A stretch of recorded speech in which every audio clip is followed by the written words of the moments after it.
At this point, we will bring this meeting to order, and I will take roll call. So Heidi Brooks is here. Brock is unable to make this evening. David Cunha, Here. Terry Ham, Here. Sean McDonald. Here, excuse me. That's okay. Steve Mello,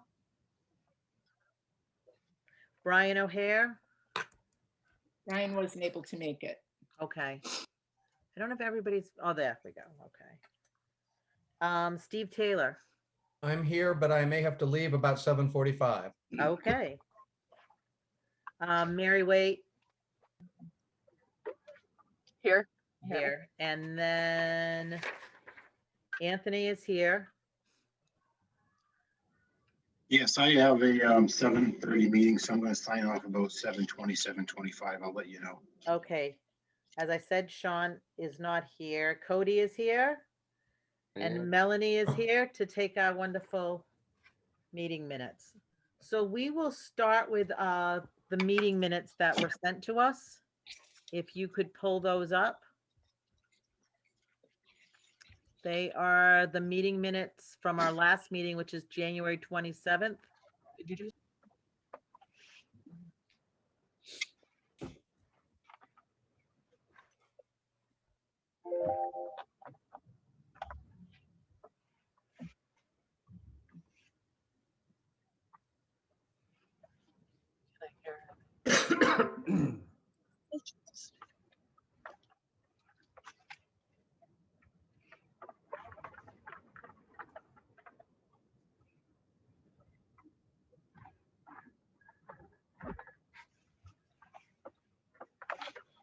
Did anyone see anything to discuss about the meetings, or are we ready to accept? It looks fine. I looked it over earlier today. Okay, so I'll say that Mary made the motion to accept. A second. Thank you. That was David. No, Sean. Oh, Sean, thank you. Sean McDonald. All right, accepting the meeting minutes. Heidi, yes. David Cunha, Yes. Terry Ham, Yes. Sean McDonald, Yes. Steve Mello, did he arrive? Steve Taylor, I'm muted, yes. okay. And Mary Waite. Yes. Okay, so the minutes are accepted. And now we will move to our business. So the last time we left off, let me pull them up, with Article 3.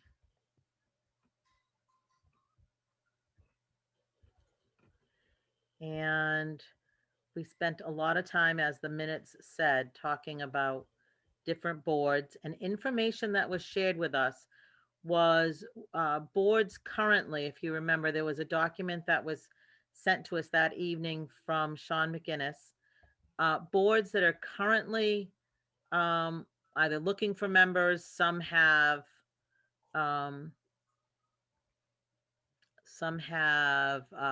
are over and done, but we just have those minutes sitting there. And I'm sorry, I did not pull up the right section, so. Article 3, here I go.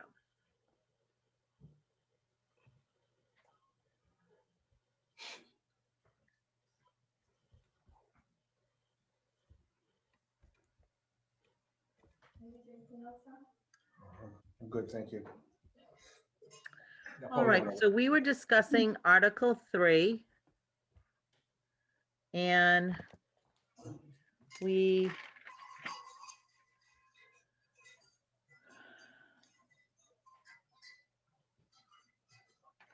got as far as G, and we were opening tonight, starting with, if you move down to H, which is the filling of vacancies in elected offices.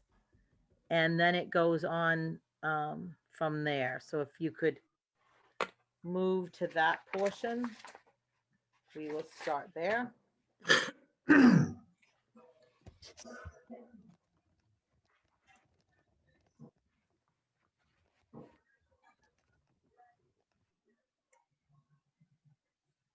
So this, it's actually a number 1 under H. That's where we're starting with the multiple member body.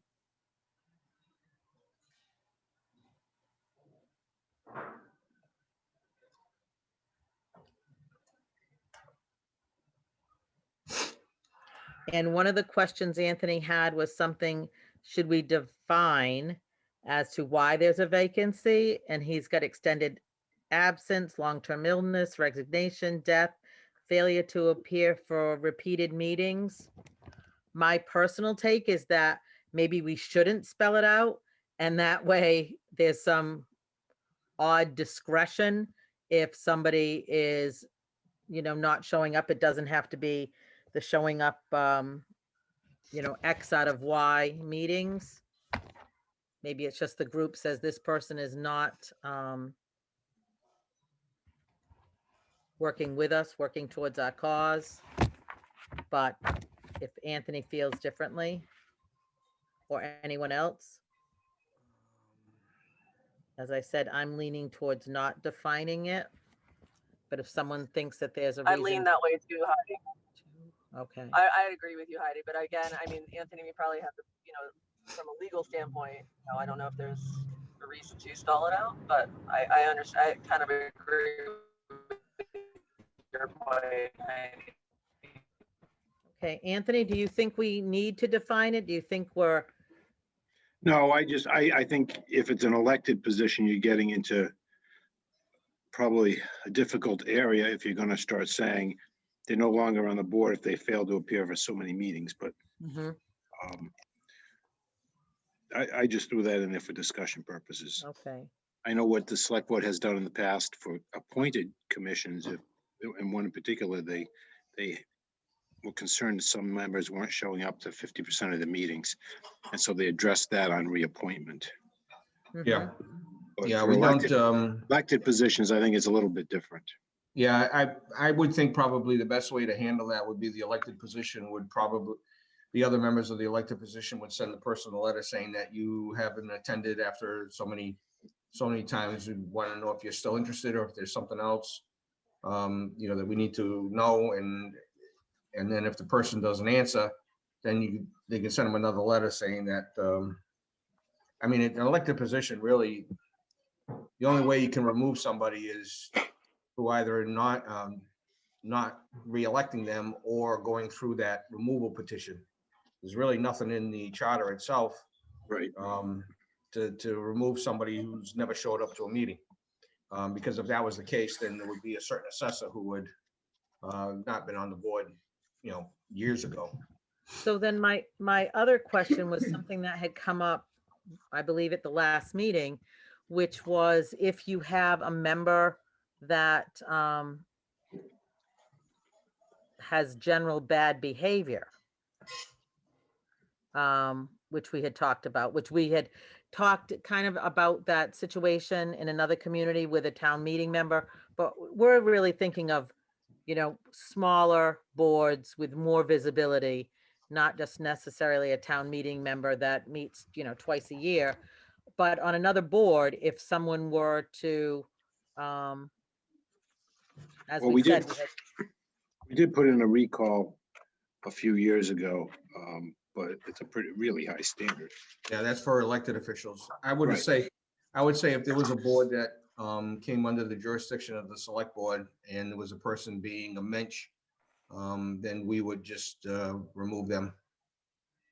If they became an embarrassment to the town or embarrassment to the board, I mean, I could think of a number of things that could possibly be done. They serve at the pleasure of the board for a term, but we're the appointing authority, so we can not appoint. Same thing happens if on the finance committee, somebody on the finance committee just the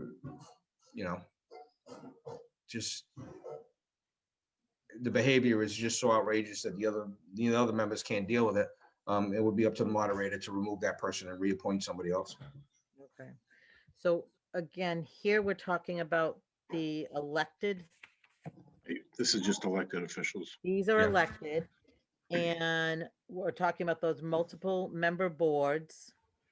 And I mean, right now, I guess we can say that they're in recent memory, although we do know of someone who stepped down when they were getting into trouble,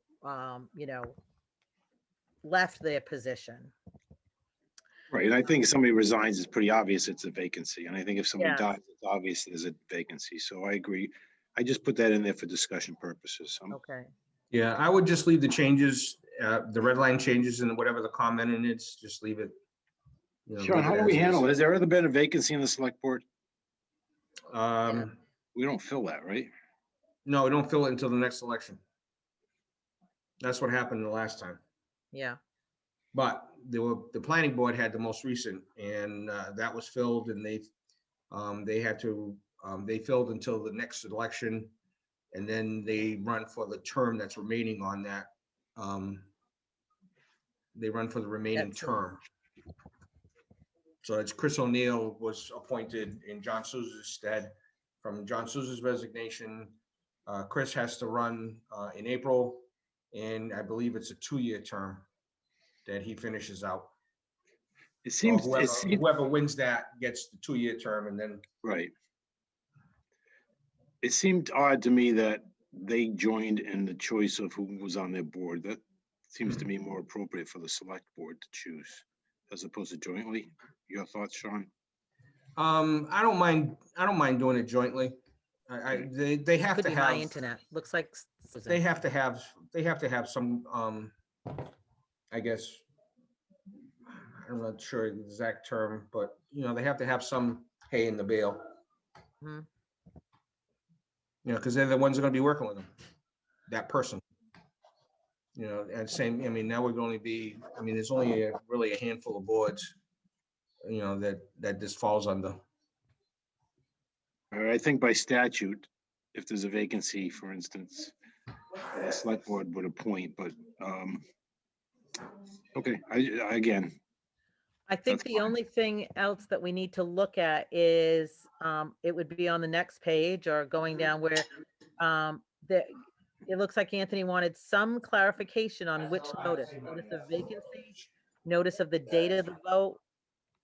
So that section reads, I'm sorry, it just, my eyes, with the remaining members or member of such multiple member body shall fill such vacancy by a joint vote if notice of the vacancy is not provided to the select board within 30 days following the date on which said vacancy occurs, then the select board, again, after 1 week's notice, shall fill such vacancy without participation by the remaining members of the multiple member body.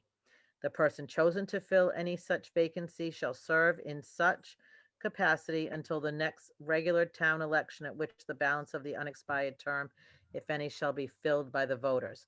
I think it's clear, and I'm not sure. Do we think we need to well, I took specify out I notice? took out the word such because it said if such notice, but they hadn't referenced the notice prior to that. So Okay, that's why I say what notice? That's when I put that comment in, but by striking the word such, I think it's covered. okay, so I'm gonna say we're good on that. And we are gonna move Mhm. down to number 2, which is next. So this references the town clerk and town moderator.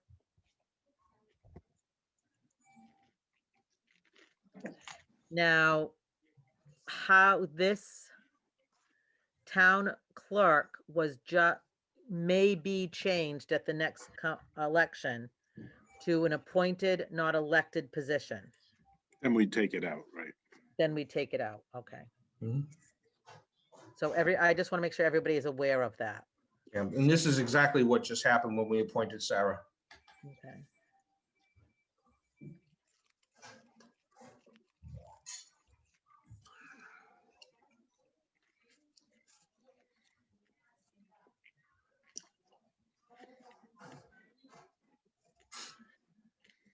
So the town moderator is an appointed position. No, it's an elected. Sorry, Elected. it's elected. The Every town 3 years. clerk is appointed. So I No, think town clerk's if in elected right now. Yeah. On the elected books, right it's now, elected. all right, if in April it becomes an appointed position, then all we have to do is strike town clerk from this section and everything else still reads for the town moderator position. Correct. Correct. Okay.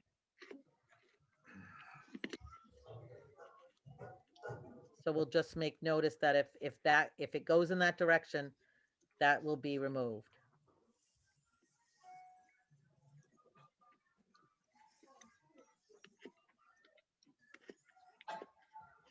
All right, now we'll move down to the little I, which is the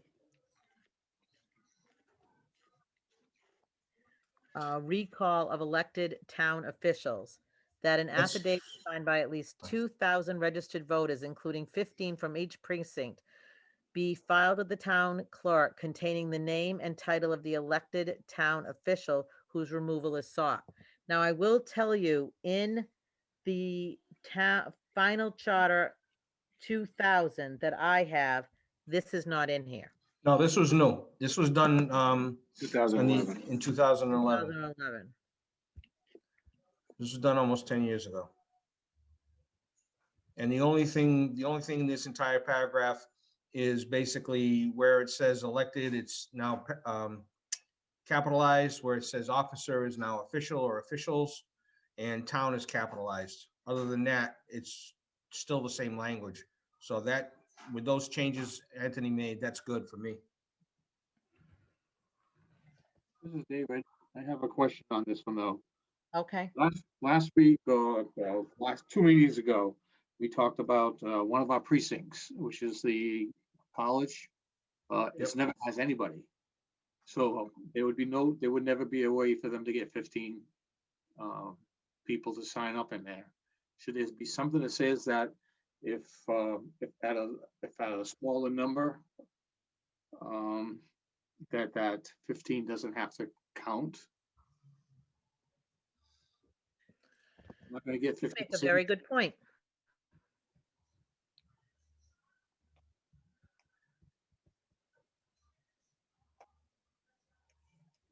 Yeah.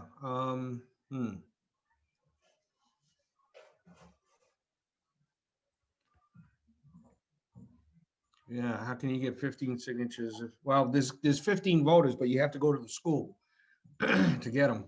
And find them. Yeah, and find them is right.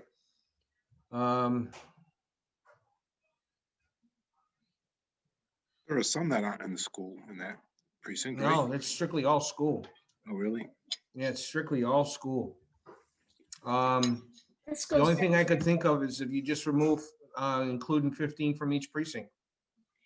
Just remove all that. It would be helpful to know, I know we have to count that as a precinct because that's been answered. Brock shared that information at a meeting previously. Yeah. Has the question of whether they have to, could they be considered, for example, at-large town meeting members rather than having them considered A precinct unto itself. correct? I don't know where we would get the answer to that. I did try to get the answer from the Secretary of State's office, but they weren't able to specifically answer that. And I know, for example, the town of Bridgewater has a university and they do have at-large members. I wonder if that would be a way of dealing with that question or who we could ask to get. But the- at-large members don't exclude a particular precinct. They just add additional members. So you'd still have so many from each precinct, and then you'd have so many at-large ones as well. So we can't eliminate the precinct, right? I'm Precinct not three, aware of. because of. The only other thing you can do is split it up so that there are voters, or as Sean said, remove the 15 from each precinct. I think the idea that was added in is you don't want everybody from one end of town ganging up to get rid of a particular elected official because they did something that affected that portion of the town. That's the only thing. That's the only thing that I can think of as to why that was included. And I do think that makes sense, but as as was pointed out, we have this issue with precinct 3. The entire precinct is 285 Old Westport Road. And you really can't even break that up and say, well, these dorms belong to this precinct and those dorms Right. belong to that precinct. Part of the Heidi, can we just university put is it? precinct 4. Part of it actually is Cody? precinct 4. Yeah, part of the university is precinct 4. So 3 is all of UMass, and then there's a couple of the dorm buildings that are part of precinct 4. Is that Cedar Dell? Yeah, it's Cedar Dell, and I think there might be one other one. And Cedar Dell is scheduled to be demolished at some point, right? I think so. That would be, Heidi, I'd like to ask that that be added to a hold for further research. I don't know if one of the consultants that we're looking at can answer that question, but I've tried to find out, and I know that Brian has also done research. We've tried to get an answer to that, and we're unable to get an answer. It's Okay, basically explained to us that we must talk to other towns and find out what they've done and see, and the information varies depending on the town. So they would have to be the towns with a representative town meeting. Yep. Yep. That's right. and the university in town. All right. I got a hole there. Because that will affect a lot of things. David's question is one, but it will affect other areas of the charter as well. Yeah, That's a good point. but it certainly captures it in here, and I'm glad David brought it to our attention. The next section we're moving to is 3.2, which is about the select board.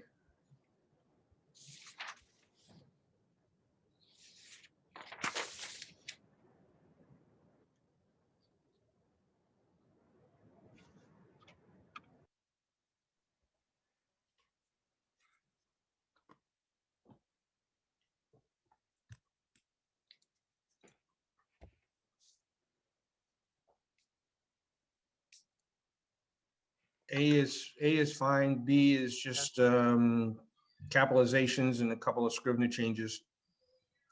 C it's fine. D, I want to talk about. Okay, just wait. I agree with you on A and B. I had a note for C, so I just want to read it through again.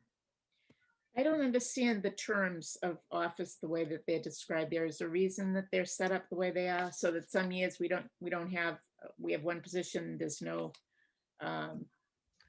That changed, I want to say in like 93, we went from a 3-person select board to a 5-person select Yeah. board. okay. And we used to do 3, which was 1 a year, and then we changed it to 5.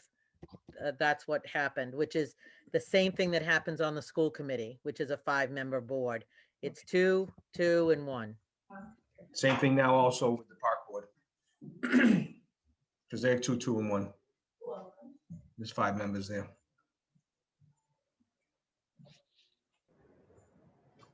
The only elected, same thing with the library board of trustees. And planning board. No, planning board is one every 5 years. Are we The only gonna- other board that goes 1 a year is the Board of Health, I think. At some point, we're gonna talk about elected versus appointed boards, right? This is all elected. Yeah. this is all elected. Has there ever been a time that an elected board has changed to an appointed board in Dartmouth? Yes, the Years Parks and years Recs Board. I When mean, to elected? not the Parks, Well, but when they were Well, joined, Well, the Parks and Rec Board, it used to be the Park Board and the Recreation Commission used to be appointed by the Select Board. And then, and the both Cemetery board- Commission. and the Cemetery Commission, and then both boards, all 3 boards were combined into one, and now it's an elected position. So you had 2 appointed boards that joined with an elected board to become an elected board. The only one that was ever changed from an elected board to an appointed board was the Board of Public Works. And that was way, way, way, way, way, way, way a long time ago.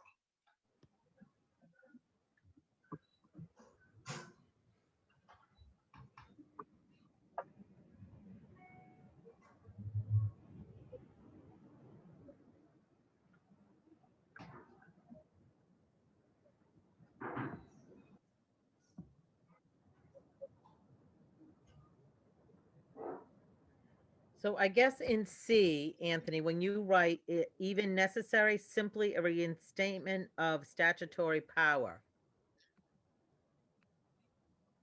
So in other words, do we need C?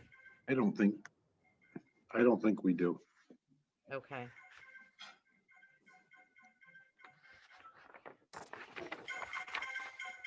And it obviously doesn't enforce all laws relating to all businesses because there's a lot of laws that you know, public health, for instance, that's enforced by the health department.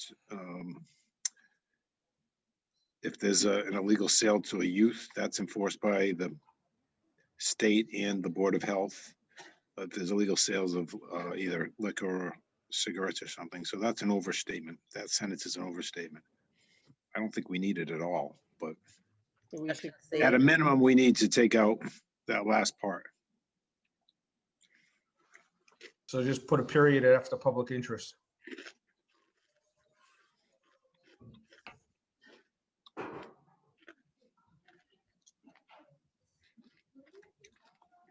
would that work, Anthony? Yes.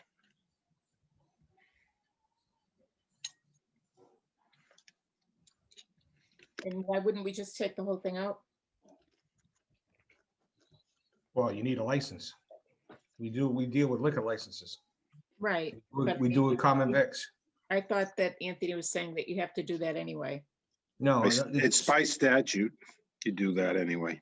Mhm. right, but you still should have something in there saying you're licensed and authority. But to enforce all laws relating to all businesses, no, that's not necessary. But is it, I guess my thing for C was, isn't that really part of powers and duties? So in 2000, when this was originally constructed, there was only Part B, powers and duties. And Who there added was no Part C or Part D or Part E, which I see that D was added in 2012. But I don't know where C and E came from. So maybe, I don't know when. That's not in the original? Nope. That's interesting. Because when it's added, usually they put Right. whenever it was added.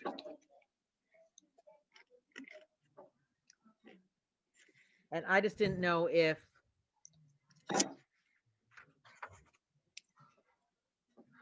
the work of the board, which is discussed in B,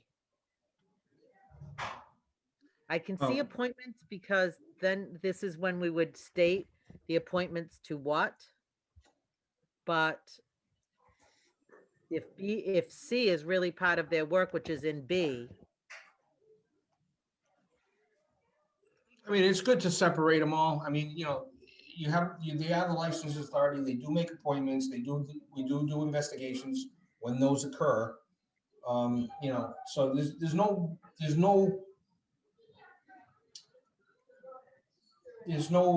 reason not to have at least the separate duties separated.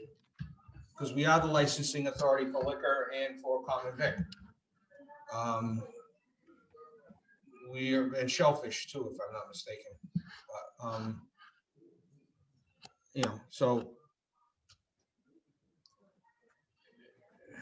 should You know, it state it those just things? clearly spells it out, that's all. But should it say what it's the licensing authority for? No, because that could change. If this is by statute, then it's whatever is by statute. And so the licensing authority, I mean, you want to put down a liquor license? Okay. You want to put down common vic? Fine. But we don't do milk licenses. We don't do food handlers permit. That's by statute, that's the Board of Health. We don't do animal husbandry. That's Board of Health. Okay. And that's by statute. I don't, I understand you want to define it as much as possible, but sometimes some things should remain a little bit ambiguous. It's called leeway. But I mean, I can tell you this, the board isn't gonna start licensing things that it's never licensed before unless something comes up in statute. Something, the state says now that we have to, you must now license left-handed people to work on Sundays, every third Sunday of blue moon calendar type thing, something like Okay. that. Everybody else all set with C, licensing authority? Yes. I agree with what Sean had to say about it. And, I think firearms licensing is set by statute to go to the police. Correct. And so I think the way Sean put it is fine. Okay, in D, and we don't know where it came from, but in D, under appointments. So they appoint the town administrator, the director of Parks and Recreation, town council, lucky you, Anthony, constables. Should that constables be capped?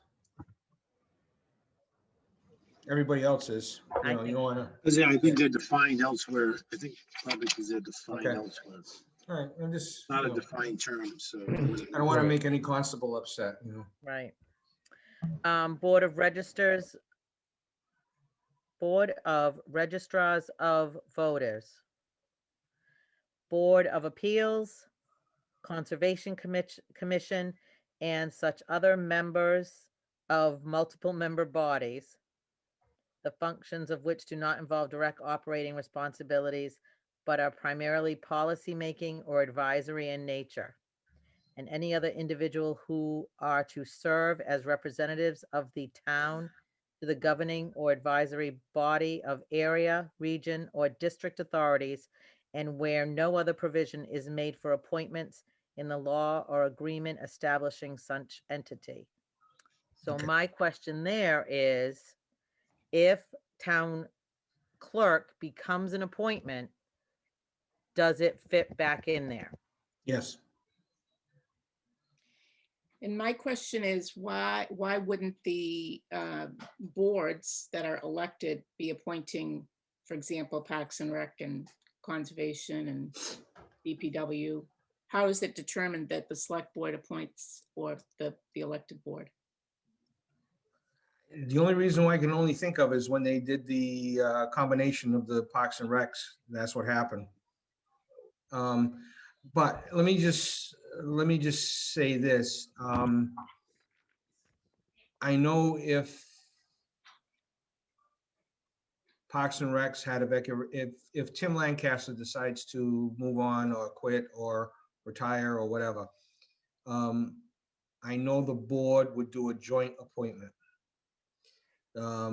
with the Parks and Rec because they have to work with them. That's only the fair thing to do. The select board did the same thing with the town planner. Same thing with the director of assessing. If you look at it, the select board also appoint the town collector. They appoint That's not no, listed. let me in- change that. Let me change that. It's the town administrator who appoints the town collector and also the director of finance, but with the approval of the select board. My thing is this, with this, the select board should have a say in some manner of appointing the director of public works. The current DPW board is an appointed board by the select board. And yet it's an appointed official who gets to hire the director of public works and to negotiate the contract. I don't think that's correct. I don't think that's right.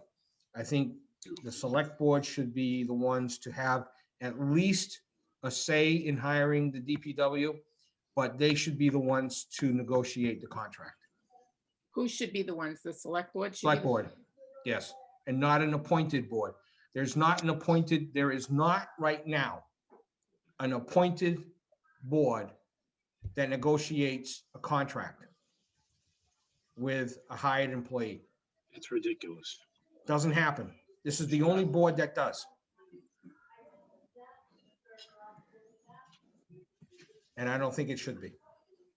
This was an area that the 2010 Charter Committee looked at too, just trying to centralize all of this because it's kind of all over the place of how department heads are appointed and the various boards, and there isn't a set screening committee for a lot of these positions. It's just put together. So they looked at and put together kind of a guide that any sort of board that a department head's involved in would have one member. It'd be one member of the select board, and then typically it would be one member of it would be the town administrator involved as well. So that's something to consider too, is kind of centralizing it so it's not all over the place. Those are like for the interview committees. Right. We did have, there was a member of the Board of Public Works and also a member of the Select Board who were looking for, the director of, the director.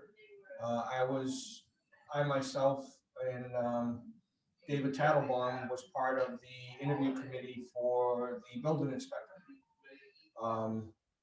And at the time, David was was a representative from FinCom or the select board? No, it was Select Board. 'Cause we just there was hired the building inspector. So that was two people from select board. Right. Well, that was just the interview committee. I believe, let's see, who was the last, another person that was done recently? Yeah, So this I is can't think, I not, can't remember. to be honest with so you. Sorry. this is not a complete list. Or it is right now, but what you're saying is you personally think that because I'm not sure how we capture the head of the DPW in here. It's basically, it's the DPW superintendent. I think that the reason that I asked the question is I do agree that if it's an appointed board, it does make sense that the select board. So maybe what we should be doing instead of identifying the positions is to say that any department heads that have appointed boards, those will be negotiated.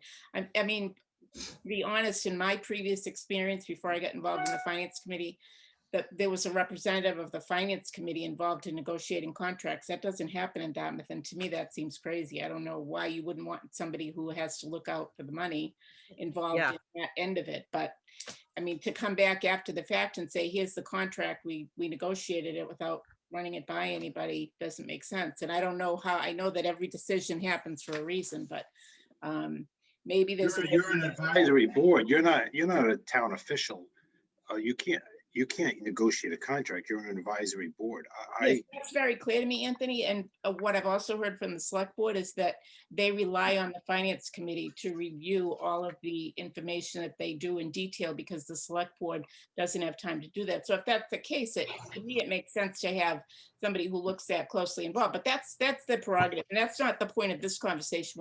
What I'm wondering about this is there a way to simplify this and say, for appointed boards, this is how it'll be negotiated. For elected boards, this is how it'll be I don't have the rest of the chart in front of me, but when we get to the Board of Public Works somewhere in here, if somebody has it, can they look at it and see, does it mention as part of their duties that they hire the Director of Public Works, or the superintendent? I'm looking right now.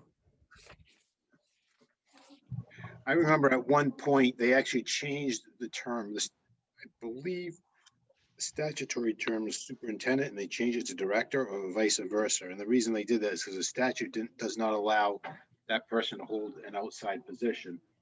And Richie When we Madeira. get to section 4, part 4.5, Board of Public Works, appointment, composition, term of office. There shall be a Board of Public Works. Now, this is the 2000 copy. Shall consist of 3 persons appointed by the select board for terms of 3 years each. The terms of the office shall be so arranged that the term of office is one member will expire each year. Then it does talk and see about the superintendent. The Board of Public Works shall appoint for a term of not more than 3 years and fix the compensation of the superintendent of public works who shall exercise. Now, what I'm saying is I only have in front of me the 2000 copy. I I don't, think, I think that's still there. And do they call it a superintendent?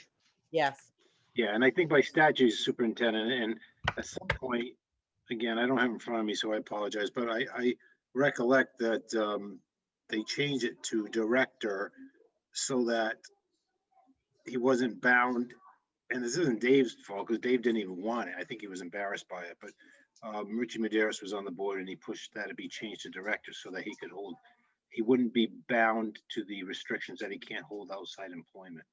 So that's something we should consider as well. But I strongly agree with Sean. You should not be having an appointed board, and the Board of Public Works is appointed usually for their expertise on, public works issues.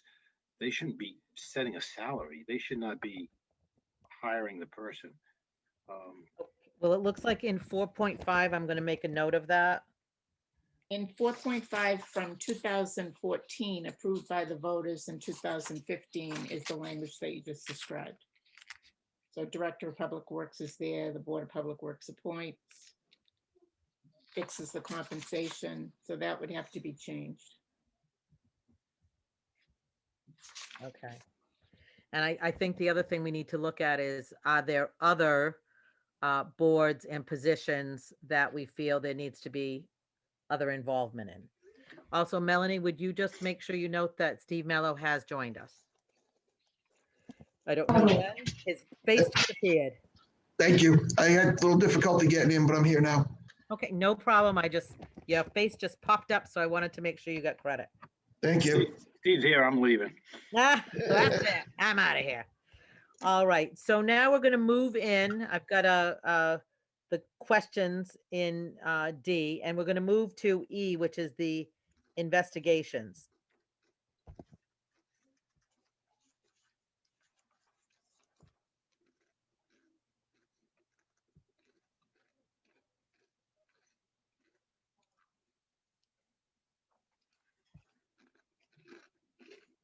I'm just wondering, in practice, how does this work, Sean? Never done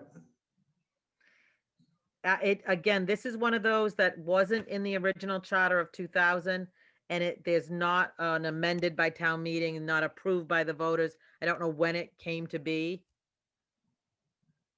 So I kind of don't know the reason Yeah, behind. I have no idea what the reason behind this is. We've never really done it. I mean, the only thing that doubtful claims against the town, would be just basically slip and falls and, that type of stuff, but that's usually handed over to the insurance company. Okay, and remember we had removed a position last, Town agent. the town agent, which we had said was someone that Right. would have done things like that. Do you- Yeah, that was investigation- given one person the power to decide, like. Right, so what I'm saying is, do you think the investigation piece was added when the town agent was removed? It's possible. I don't. Sounds think like it. so, But I apologize because I'm working from home tonight and I don't have my whole file with me, but I'll check. That's okay. I'll check and see. Because I have multiple versions of the charter, so I can check and see when it showed up. I just worry that this seems to be able to give select board members, if they look at this and think, oh, I can go investigate this that I don't think is how things should be handled. Is that too much power? I don't know what they're gonna do with it, but Well, I think the thing is, it says the select board. So it has to be a vote of the board to do it, and not just individual one person, because we do have individuals that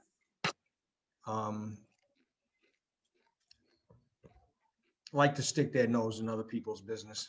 yeah. So, but I don't know that that's captured, that this act is a result of discussion of the board. Well, it says a select board and doesn't say any member of the board, because, this would have to be, I take it, it would have to be a vote of the board to do it. I agree. I think it needs to say that. Because to me, yes, it says the select board, but No, I don't think, I think Sean's right. I mean, the board acts as a whole. The board can't act individually. So this does not give a single board member any rights at all. It only gives rights to the board as a whole. I mean, well, let me just, That's the same thing as, you go back, it's the same language as appointment. Individuals can't appoint a town administrator. Individuals can't be a licensing board. When you're talking about the board, you're talking about the multi-member body. okay. That's clear in the yeah, I mean, I can think of, I mean, let's put it this way. I can think of some things. But maybe what it really says is like the doubtful claims against the town is like we have problem properties that the select board deals with Anthony and other department heads. And that's something that we look into and deal with. You know, same thing with some license renewals. One junkyard license renewal that, you know, the board has been dealing with for the last few years. You know, doing the investigation, make sure the guy is doing what he's supposed to be doing, the cleanup, that type of thing. We do that as a board. Even though one member is taking it upon himself to try to assist the guy, but, you know, we kind of tell him, look, you know, you're doing this as yourself. You're not doing this as, you know, a representative of the select board. And unfortunately, because he's a select board member, it kind of paints it that it's the select board doing it, but it's not. We've made it perfectly clear that it's not. Okay, so, and if anyone does step out of line, like you're just, the select board reins them back in. Yeah, I don't have a problem calling it up. Okay. I There want was to, one time, Sean, I don't remember if this happened during your tenure or not, but the zoning board of appeals were giving out, I think in one year they gave out 20 out of 21 variance requests. So the select board called them in and asked them to talk about, they were concerned that they were concerned about how lax they were, and they were pretty much giving one particular person, and that I can recall, they'd give him anything he wanted. He was a friend of a couple of board members, so they called them in and they had an investigation and they talked to the board. And it got pretty I ugly. remember that. I remember it was, I believe it was at sort of the beginning of my term a little bit. I think that was with previous board was doing it, but it was also solidified on our board because I know Bill Trimble and I had an issue with user variances.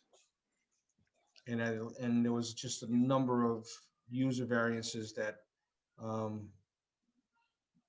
we needed to rein in. And that was done. But I do remember there was some board members that were replaced. It was caused a kind of a little bit of a route to do because of it. But yeah, that was way at the beginning of the term, my tenure. okay. I do want to let you know, Anthony, I apologize. I had clipped 2 pages together. Licensing authority, appointments, and investigations were all included in the original. So I apologize for Aha. leading you all astray. Right. So now that concludes the portion on the select board. The next portion we're going to go into is school committee. Oh, God, a myriad of problems. This one's pretty, this is, to be honest with you, this is state statute all the way. It's cut and dried.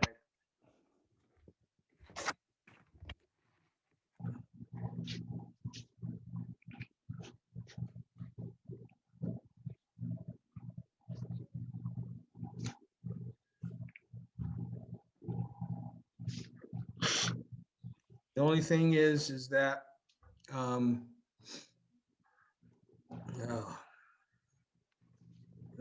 I believe this is where Anthony was going, was this is the vote, is the voting.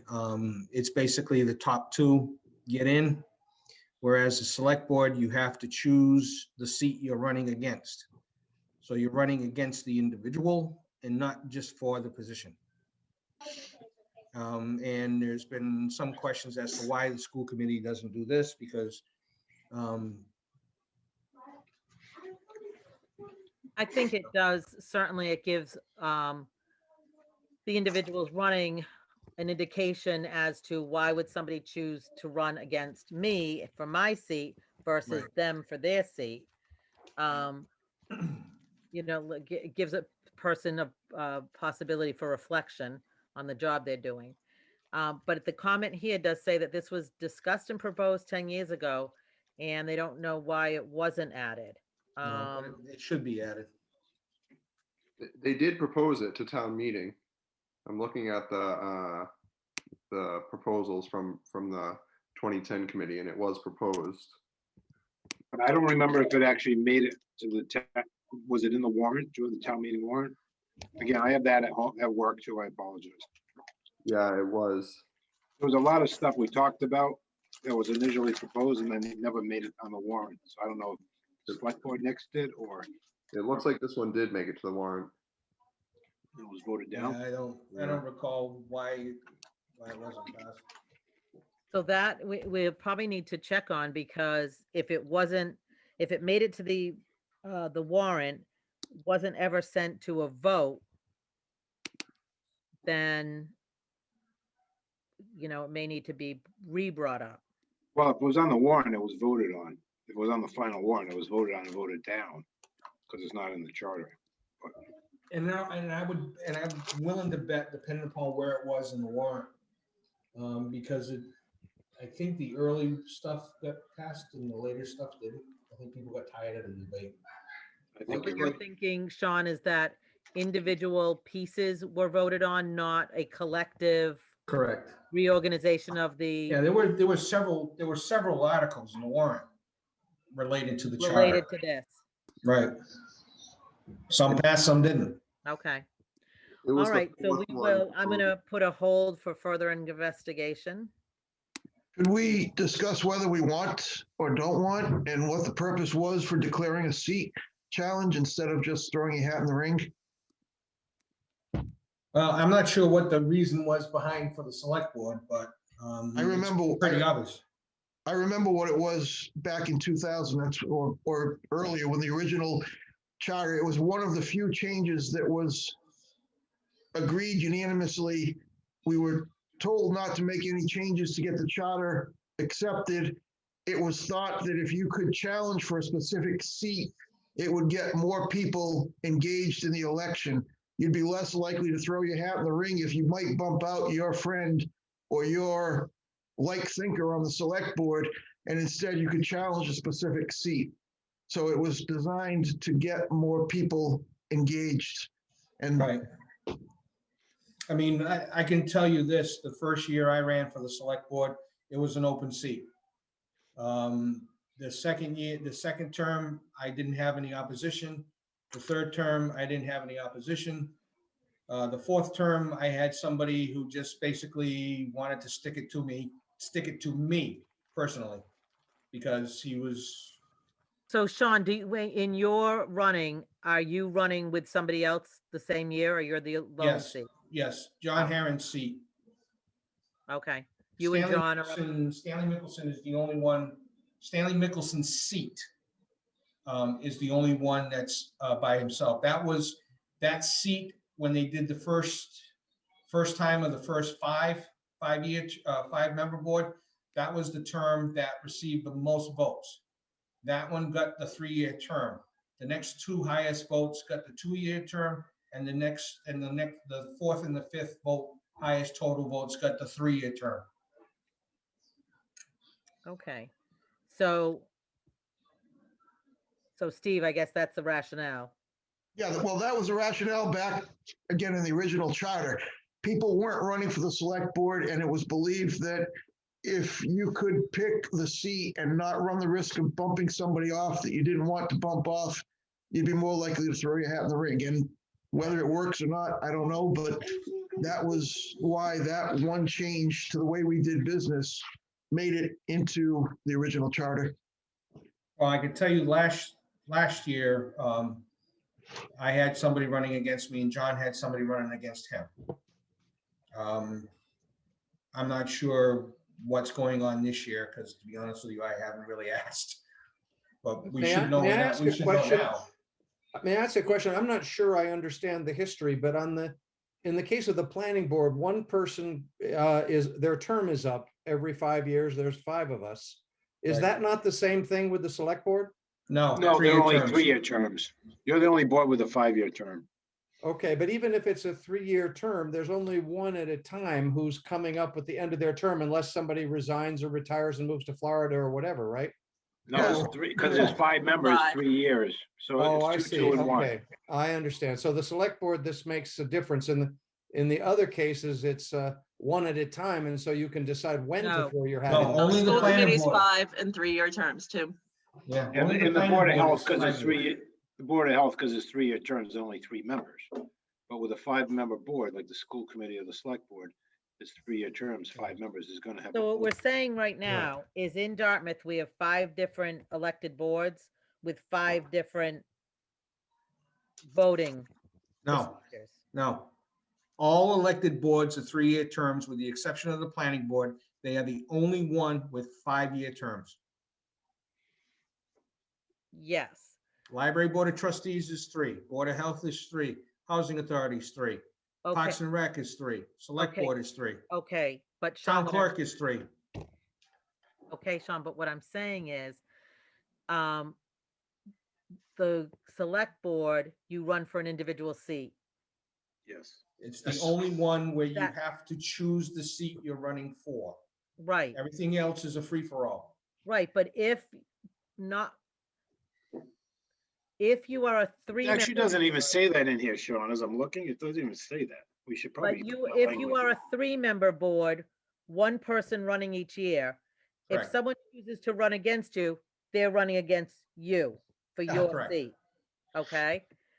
So if that's the case, the only board that is what you're terming as the free-for-all board is the school committee. No, Library Board of Trustees and Parks and Rec. How about Public Works? Are they appointed or elected? Pointed. Appointed, okay, that's what I thought. But so you're saying that the library trustees, which is 5, runs a 2, 2, and 1, Yes, and you do not claim the seat. no, Okay. top 2 highest votes. All right, but here's another thing. This past year, library trustees couldn't even get somebody to run. Correct. And I So think the Mary was a secretary very is good better? candidate to school committee, but there was no competition.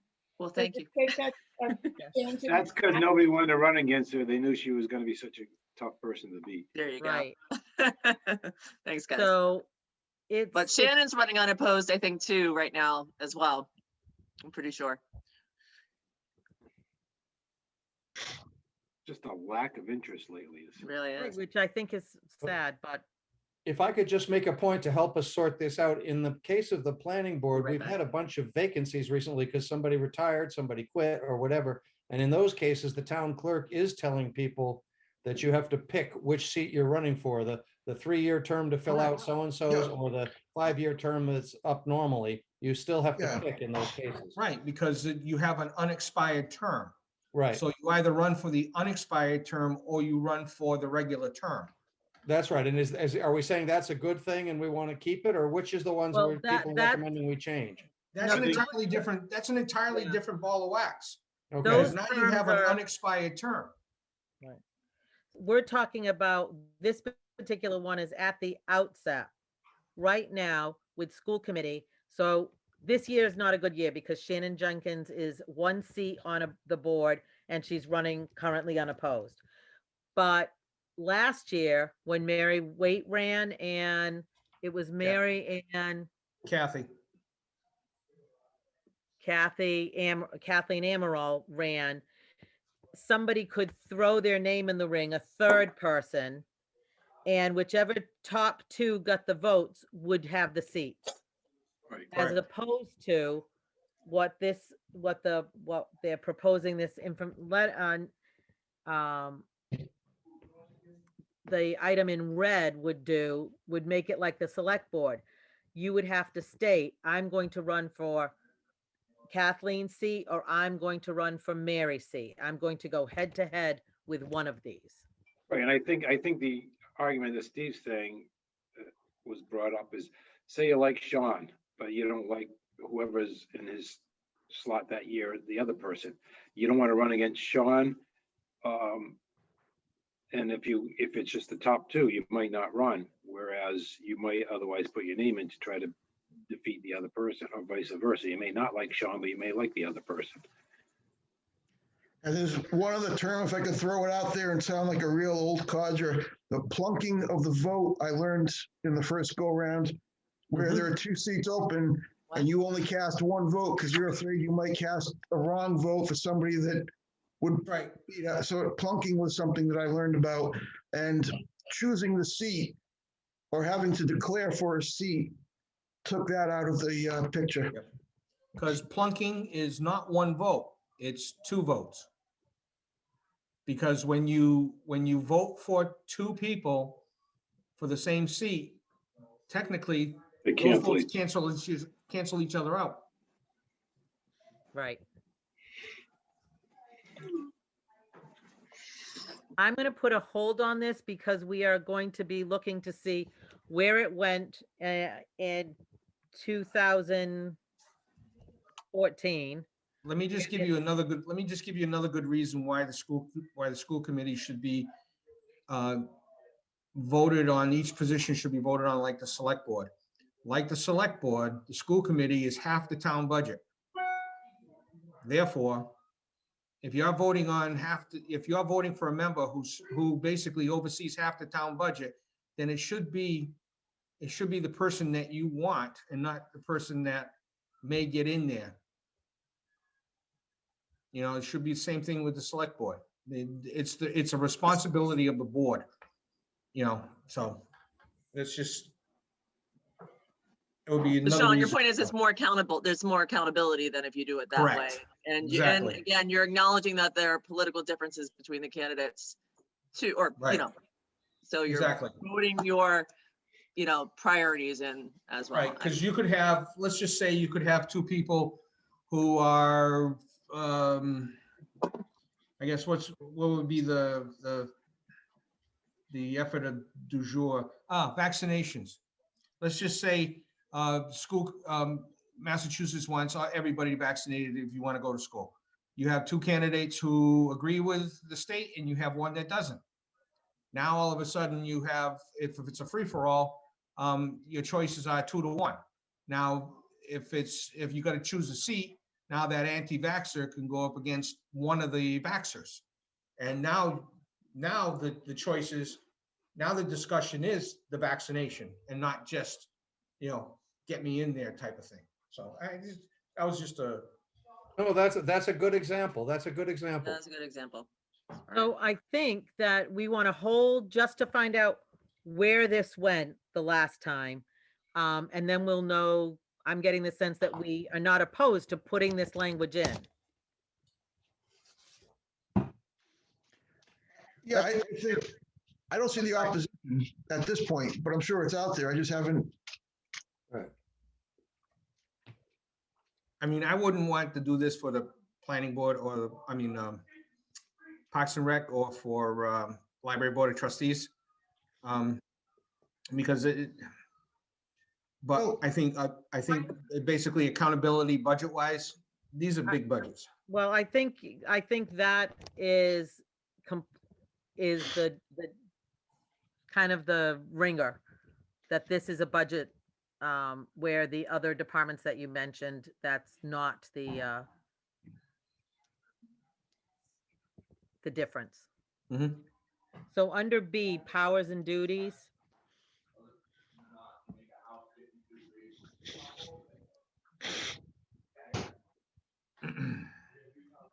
That's state statute, pretty much.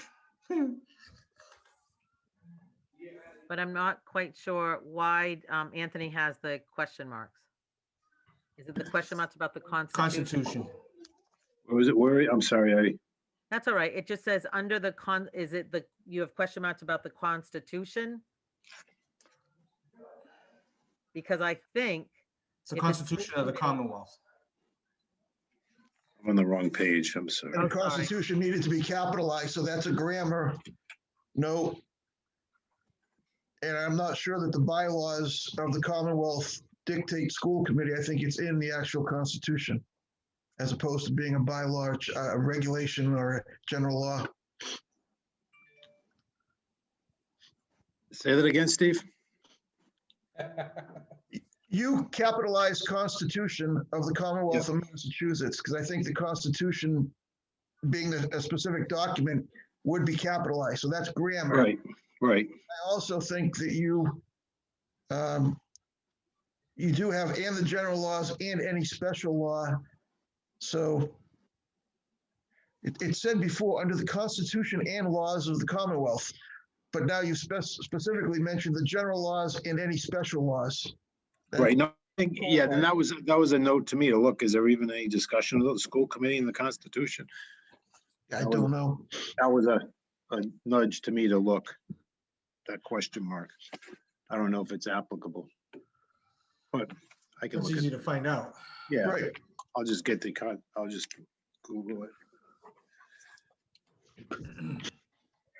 If it is a non-issue, to me, grammatically, all looks well there. Mhm. And I suggest at 7:14, we move on to Board of Assessors. Maybe we can get one more done. So this is one of the ones that Sean had talked about being a problem board. And do we want to Personally, consider it personally, an I think appointed board? these should be appointed board. That's just me, because you have, I don't think there has been a challenge for a Board of Assessors in the last 10 years, if not longer. I was going to say longer. And probably longer. And I can tell you right now, the majority of the board that meets is only 2 members. One of them The never third showed up. member, for the most part, doesn't show up. And when he does show up, the other member who is, well, let's just say, there's one member of the Board of Assessors who shows up all the time. I mean, he's constantly there. That's why he's the chairman. All right, so Because- when we talk about this, though, then this goes back to the previous page where we talked about that filling a vacancy. Right, but the thing is that it has to be a vacancy. It can't be, you're an elected official. The only way to remove an elected official is through the recall petition. Right. And you can't, the board can't say because you haven't shown up for the last 5 meetings that you're no longer a member of the board. No, you can't do that. And the recall is expensive. Right, but we And- also talked about that before doing that there should be a mechanism where select board or the town manager calls them in and says, you ran for this office, this is what it entails. Are you going to do the job or not do the job, and let them resign? You can't do that for an elected position because the select board is equal. The town administrator is an agent of the select board. The select board is equal to any other elected board. They have no control over the other boards. For my 2 cents, and I'm not saying you're wrong, Sean, on this, the Board of Assessors, despite whatever the functional issues might be right now, that's the current board. We're looking at persons and personalities. I think we need to look at the functions of the Board of Assessors more clearly and find out whether there needs to be separation from the select board so that their appointment by the select board doesn't look like it's controlling the Board of Assessors. And the functions Right, Right. that are done, 100%. functions that are done are suggesting the tax rate to the select board. So if they're elected separately, there's at least an appearance that they're independent. And the select board votes on the offset, if that's the correct word, between residential and commercial. And then there's a big part of it, which is the abatement. And the citizens would have a direct connection to their elected official when they seek an abatement. It's not an appointed official who might appear to be under the thumb of the select board. And those are just general comments on the functionality and a possible need for separation from appointment. And I think that same standard is something that we should be using to look at all the boards. And I wonder if the Board of Trustees if it's necessary to have that be an elected board. I don't know why that is. Or Parks and Rec. What is the necessity of having an elected board? Is it for the reasons that Steve just said? There could be that I'm not aware of, but I think that's an excellent standard to use to decide what boards should be elected and which boards should be appointed. I agree. That in- concept makes sense to me too, but I would raise the additional question that it seems, if I'm not mistaken, the notion of an abatement in the case of finances and assessing is not dissimilar from the notion what the Zoning Board of Appeals does when somebody says, well, my lot doesn't really relate to what the rule is. But the most important thing, it seems to me, is the assessors deal with the revenue that comes into the town. The finance committee deals with the expenses, and there ought to be a very close tie in there. In any other institution you can think of, if you're on the finance committee or whatever, you deal with both revenue and expenses. You don't have revenue in one group and expenses in a different group.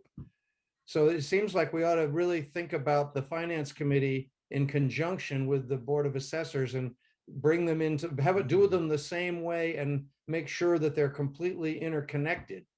I think they asked Steve, I would say that the finance committee does deal with revenue and expenses, more expenses, but the difference with the finance committee is it's only advisory. So the finance committee looks at all of the information and puts together recommendations to the town meeting. The comparison that you're talking about would be better used for the collectors and the assessors. And they both fulfill a function for the town. The question is, do they need to be independent? We've had a similar conversation with the town clerk. And I think right now the feeling is that there isn't a need for that person to be independently elected. I guess at one time it was the opinion. Well, the issue that bugs me, and I'll forgive me if this is a little bit, narrow focus for my role on the planning board, but the issue that bugs me is that in this, certain kinds of development in this town constantly break the bank for the town, and most people don't fully realize that. Other kinds of development are very profitable for the town, and everybody cheers that on. But I think the assessors, if I'm not mistaken, are bound to sort of, in the notion of, quote, being fair. If there's a 3-bedroom house on a 1-acre lot, they've got it, and it's in good condition, they've got to tax it the same as a 3-bedroom house on a 1-acre lot that's also in good condition. But the fact is, the 3-bedroom house on a 1-acre lot that's been there for 100 years doesn't cost the town anywhere near as much money as the 3-bedroom house on a 1-acre lot that just got built in a subdivision, which costs us a fortune because of all the new expenses that come with growth like that. And there should be, somehow we need to be able to tie better together. If we raise taxes on everybody, these disparities wouldn't exist. But of course, nobody wants taxes to be raised. But there's some kind of a disconnect here with the revenue coming into the town is looked at one way, and the expenses that are going higher or lower based on other things are looked at a different way. I'm not even sure why the finance committee is only advisory, but that's a whole separate discussion. But it seems like we really need to tie the revenue, and we need to understand the costs, which is why I'm proposing cost of community services study that we need to do sooner than later. But I don't want to get off on a tangent, but I do think assessing and managing this expense side need to be equally strong and very much tied to each other. One of the reasons why the finance committee, the major reason why they're advisory is the budget belongs to the select board. Yeah. The select board is elected. You want to have the person who makes the final decisions on what they're going to put, they're the executive branch of the government, what they're going to put forth to town meeting is because they're responsive to you as a voter. You elect them. The finance committee is appointed by the town moderator. Well, They're there to lend their expertise to advise the select board. And well, then I understand your That's argument, and what that makes sense, but then shouldn't the assessors also be accountable in the same way? Difference. I think the question of function that was raised by Steve Mello is a good question for us to think about. How do we decide when something's working and when it's not working? And do we need to put something in the charter that says that? And then my other question to you, Terry, is does the assessor meet with FinCom? We've had the assessor and the collector come in and meet with us to tell us how their department works, but they have no connection officially with us. So they don't advise us. We pretty much work with the business manager. I mean, the Board of Assessors have a strict, they are limited as to what they do. And they value the property in town as to the valuation. And then after that, they have to determine the tax rate, which is then voted upon by the select board.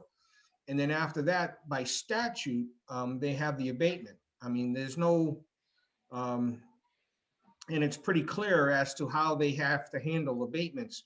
And it's also pretty clear how they have to handle evaluation.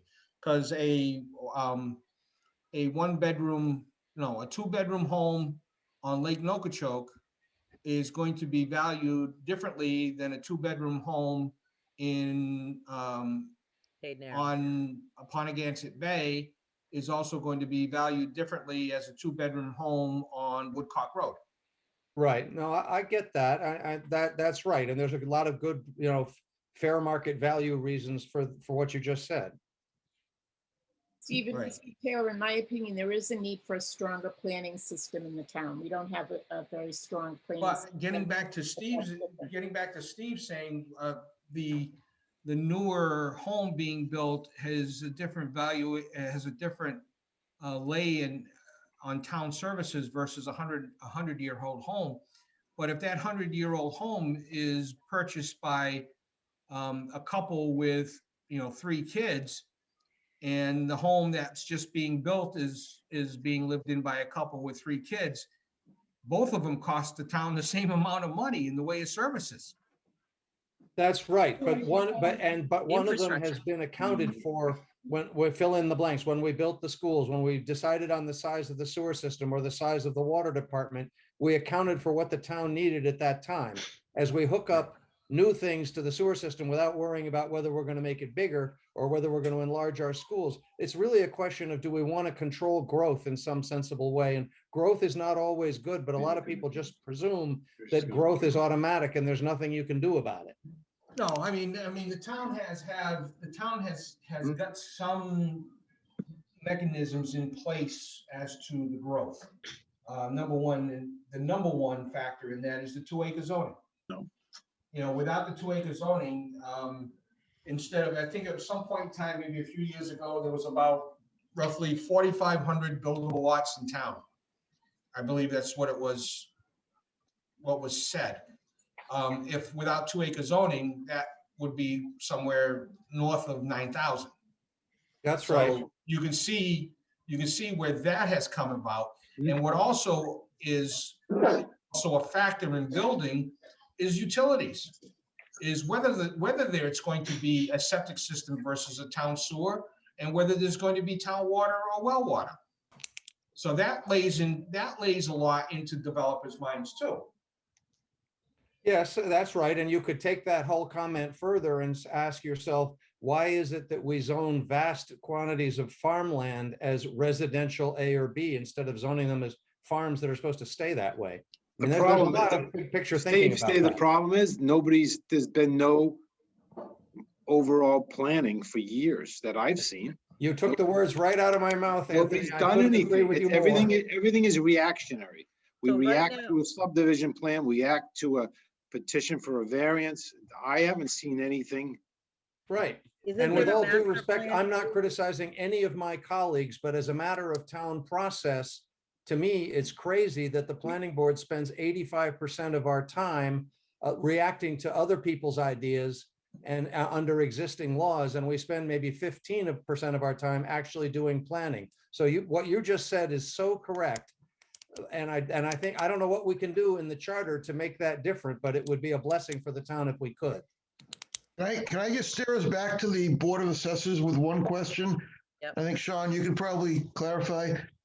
The assessors are advisory only to the select board when it comes to the tax rate and the differential. Correct. Steve, I'm gonna be rude. I don't mean to be rude, but I got a 7:30, so I'm gonna leave, guys.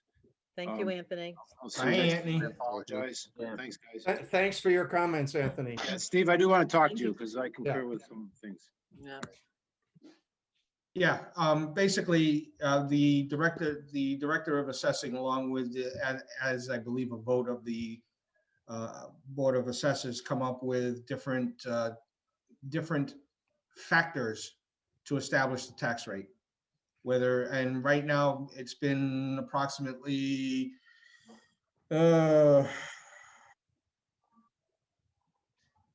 maybe 8 years now, maybe 10 years, that maybe even longer, the dual tax rate. And then there's a factor built in that. So when it comes time for the November meeting where we set the tax rate for the third and fourth quarter bills, we are given basically a sheet that shows the different factors and then what the tax rate would be and what would be the effect on the median of each, whatever it is, the medium commercial, medium home, what that would be. And that's where we would make our decisions as to whether we go to a 1.48 or 1.46 or 1.50 or whatever it is. But it always comes with a recommendation too, so. And that is limited by Prop 2.5. Well, I mean, the setting of the tax rate, yeah, but you're still limited to, yeah, it's In the end, it's a convoluted rate. You can't take fiscal 2000 and say, okay, they raised $100 in taxes, and therefore they can only raise in fiscal next $102.50. It's not quite like that, because it all depends upon the valuation of the property. And there are some years where we actually went down in valuation. I think it was 2 or 3 years ago, we went down, Right. on a vast majority of the properties in town went down. So it changes. Yeah, it changes. So, I mean, when you get your tax bill and all of a sudden you look at your tax bill and it's like, wow, man, I went up like $300. Why did it go up $300? That's more than 2.5. No, your valuation went up. And therefore that's the reason why. So, I mean, it's really kind of a convoluted way of doing things. It's frustrating as heck, trying to explain this sometimes. And, I know. I'm going to go I know back it's, to. I know it's been said, yeah, it's just kind of. Right yeah. now, though, Sean McDonald, there is a group working on a master plan. Right, There is opportunity for townspeople to be involved via Yes. Zoom. Right. for the And master plan. workshops. I've been to every one of those meetings, and some townspeople are involved, and that's a great thing. And there is a master plan. And if we come to take it really seriously and put some teeth into it, it'll be huge. But the planning board is fundamentally responsible for the master plan. They subcontract to Serped to do the administrative work of soliciting citizen input and so forth. And that's going quite smoothly. But at the end of the day, we've got to be much tougher about writing a master plan and then changing our rules and regulations to conform with what the master plan wants to do. And we're not, I don't feel that we're putting enough time and psychic energy into that, but I've certainly been noisy about making that point in the planning board, and I'm sure we'll keep working on it. And you make a good point that the master plan is the right place to do that work. And then the master plan mustn't be put on a bookcase to collect dust. We got to change some laws to then conform with the master plan. So we will look at section 310, the planning board, hopefully at the next meeting. My other question, Steve, Steve Taylor, what was this survey that you mentioned?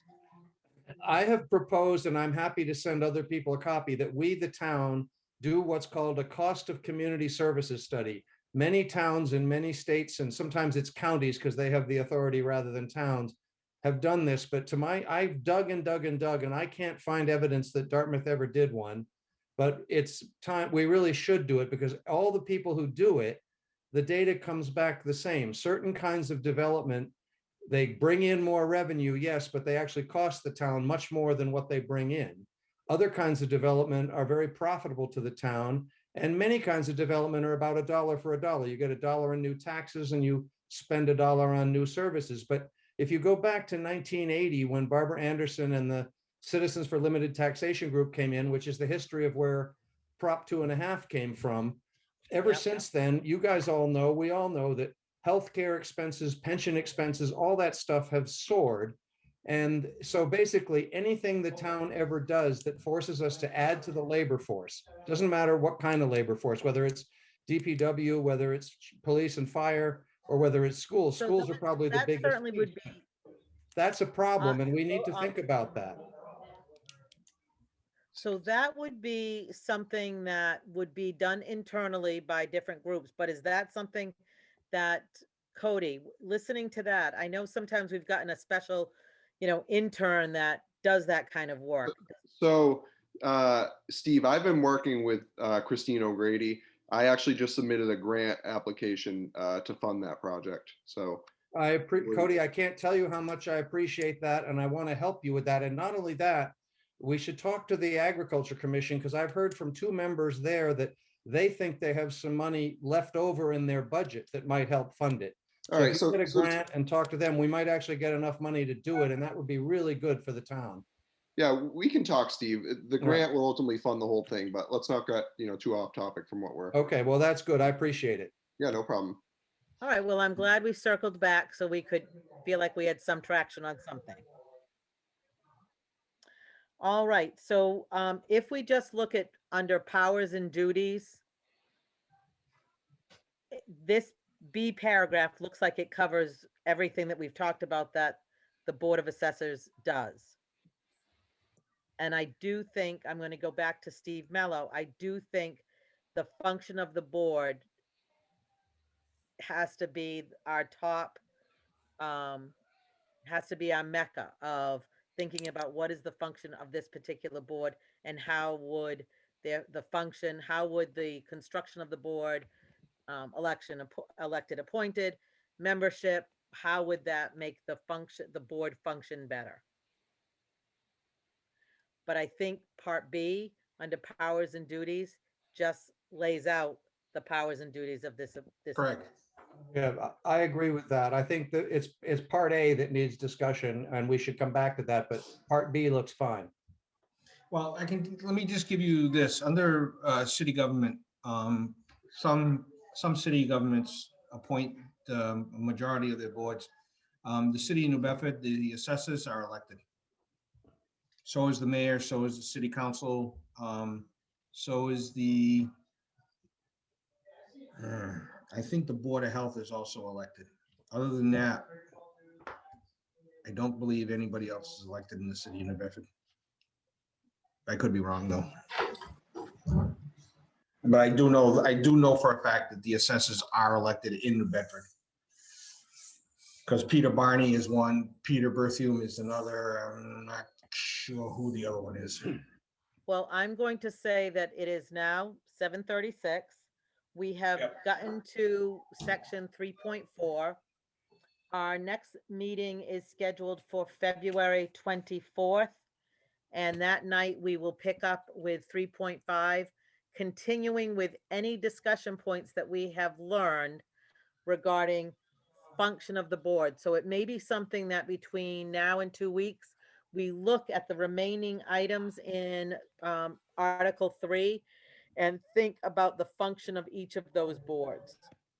Sounds good. Also, a reminder that Sean McGinnis did send us last time, so if you check your email from January 27th, that night he sent us an email of all other functioning boards and open positions on those boards.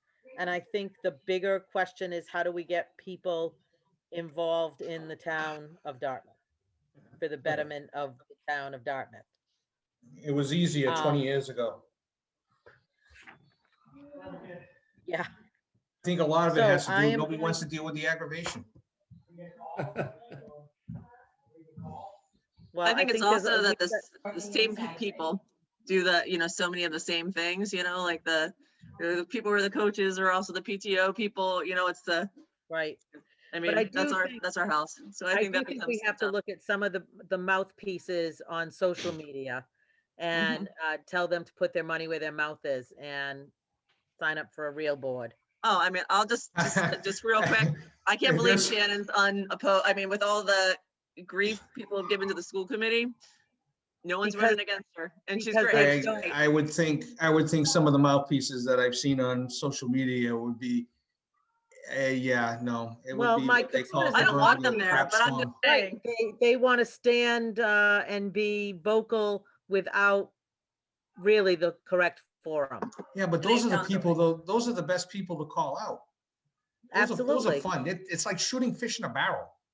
It's So like- I would also say, to Shannon's benefit, she's if people feel she's doing a good job, then good for her to run unopposed. Yeah, no, trust me. yeah. I'm thrilled she's, That's the way I always took it. Well, yeah. I think it's fair to say that social media is an immense problem for our whole country. And yes, we in Dartmouth get a share of it, but social media running has been a big issue. And that's a long, complicated story, but the collapse of the fourth estate in journalism and the rise of social media has hurt a lot of towns, a lot of counties, a lot of states, and a lot of the federal government. Yep. But And it's not done yet. no, that's And right. And I also think that there is, I'll get back to, the planning board. I mean, my dad is heavily involved in municipal government. He's a municipal attorney in Pennsylvania. So I know about all these, but most people in town have no idea what the planning board does. I mean, and really, they don't even know that we have a town charter, so I mean, just there's so many. So I really think, the school committee, select board, they're known, but mostly, not all the rules, but You know what, Mary? they exist.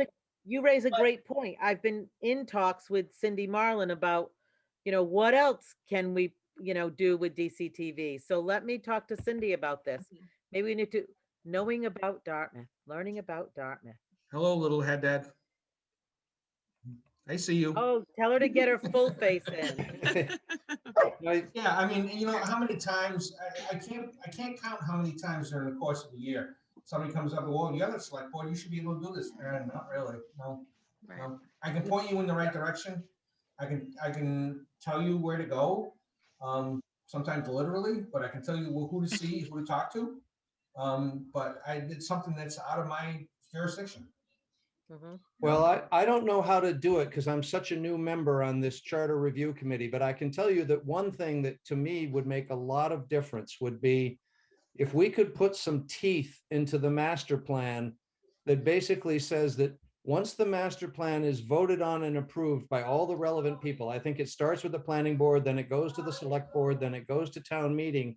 If we could make it a little bit more automatic and easier for basic rules, regulations, and laws to change to enforce what the master plan has agreed on. I think the citizens do a pretty good job of coming to these workshops and telling us what they don't like and what they do like and what their priorities are. And I predict that the master plan is going to have a lot of good material in it. But the real problem for the town is all that good material is going to sit on a bookshelf gathering dust unless we can make the charter enforce the fact that once the master plan is all voted on by everybody right up the chain, from citizens to planning board to select board who are in charge, then after that, we got to make it easier to change the laws that stand in the way of doing the things that the master plan is recommending. Well, maybe what The you harbor need- plan was a little different, but it's the same concept. Maybe what you would need would be a master plan implementation committee. Yeah. Well, whether you need a committee or whether you need, you're right, Sean, if that would get the juices. At least it would get the flowing, ball but- rolling.